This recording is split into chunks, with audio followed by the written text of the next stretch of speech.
ओडिशा में भारतीय जनता पार्टी और बीजू जनता दल के बीच पिछले एक महीने से चल रही गठबंधन की अटकलें अब खारिज हो चुकी हैं। भाजपा अब ओडिशा के चुनावी समर में अकेले जाने के लिए कमर कस रही है। वहीं गठबंधन से बाहर होने से सत्ताधारी पार्टी से पलायन शुरू होने की आशंका है। ओडिशा भाजपा प्रमुख मनमोहन सामल की घोषणा से पहले भी बीजेडी में पलायन की स्थिति अच्छी नहीं थी। पारादीप से लेकर भुवनेश्वर तक बीजद कथित तौर पर विभाजित है और टिकट के इच्छुक नए उम्मीदवार मौजूदा विधायकों के खिलाफ लामबंद हो गए हैं। भुवनेश्वर सेंट्रल विधानसभा में बीजद विधायक अनंत नारायण जेना और पार्टी पार्षद अमरेश जेना के बीच पार्टी के टिकट को लेकर बढ़ती दरार के कारण कथित तौर पर राजनीतिक माहौल गर्म हो रहा है। इसी तरह पारादीप में बीजद नेता और कार्यकर्ता कथित तौर पर विधायक संबित राउतराय के खिलाफ एकजुट हो गए हैं।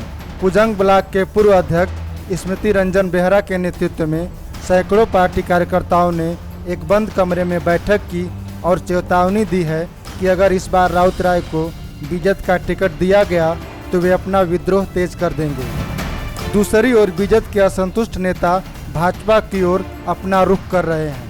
हाल ही में पूर्व मंत्री देवाशीष नायक, भुवनेश्वर जयदेव विधायक अरविंद धाली और पूर्व विधायक मुकुंद सोढ़ी भाजपा में शामिल हो चुके हैं, जबकि चिल्का विधायक प्रशांत जगदेव और गोपालपुर विधायक प्रदीप पाणिग्राही पहले ही पार्टी का दामन थाम चुके हैं। बीजद की मुश्किलें बढ़ाते हुए तेलकोई विधायक प्रेमानंद नायक और पूर्व विधायक राजू दास भी भाजपा में शामिल हो चुके हैं।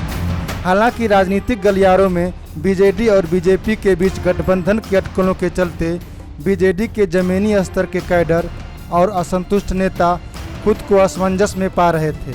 उन्हें समझ ही नहीं आ रहा था कि अगर गठबंधन हो गया तो वे कहां जाएंगे। दोनों पार्टियों के कार्यकर्ताओं ने खूब पसीना बहाया और सालों तक जमीन पर एक दूसरे से लड़ते रहे। विशेषज्ञों का कहना है कि उनसे शायद ही उम्मीद की जा सकती है कि वे अगले 5 साल तक सरकार में एक दूसरे का साथ निभाएंगे। ऐसे में भाजपा ने अब किसी भी गठबंधन से इनकार कर दिया है। राजनीतिक पंडितों का मानना है कि कई अन्य बीजेडी नेता ज़्यादातर असंतुष्ट भाजपा में शामिल हो सकते हैं। भुवनेश्वर की सांसद अपराजिता षडंगी ने पहले ही कहा था कि हर दिन सैकड़ों लोग भाजपा में शामिल हो रहे हैं। मुझे लगता है कि बीजेडी कुछ ही दिनों में नेताओं से खाली हो जाएगी। बता दें कि ओडिशा में लोकसभा और विधानसभा चुनाव एक साथ 4 चरणों में होंगे।